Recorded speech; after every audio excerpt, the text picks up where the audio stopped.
right, we're back with the weekend fixtures, and starting off from England today, there will be no Premier League games.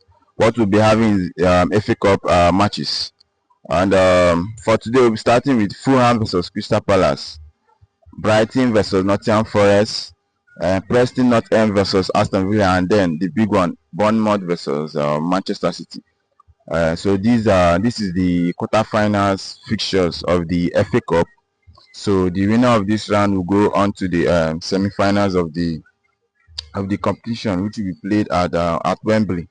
So no league fixtures for England in this weekend. Next week there will be league fixture. For now, to be the FA Cup. So Fulham versus Crystal Palace. To be for me is an equal matchup between these two teams. These are two average teams, but Fulham has been the better side based on league form this season.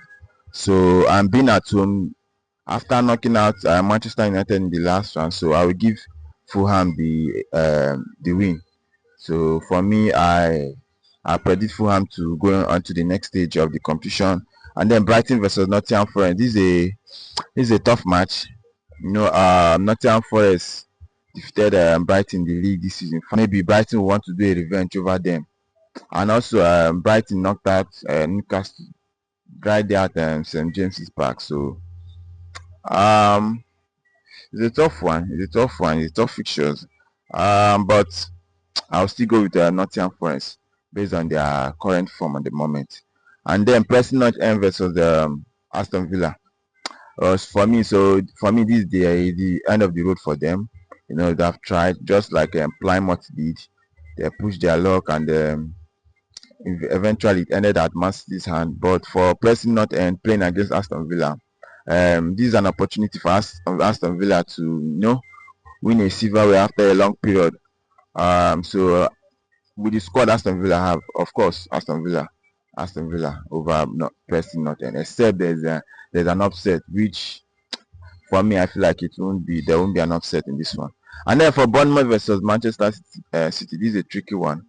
Bournemouth this season, right there at Vitality Stadium, they defeated Manchester City in the league, and Bournemouth is a good side. It's a good side to watch. They play exciting football. They have exciting players. And then for Manchester City, with their struggles this season and everything, it's a tricky one. It's a tricky one, but hmm, it's very hard to call. Very hard to call. But I'll still stick with Man City. Yeah, I'll stick with Man City because this is the only shot at redemption. The only shot at silverware this season, based on how poor they have been this season. So this is the only hope of winning silverware at least, to pay back to the fans. So I still feel Manchester City will get uh, an edge over Bournemouth.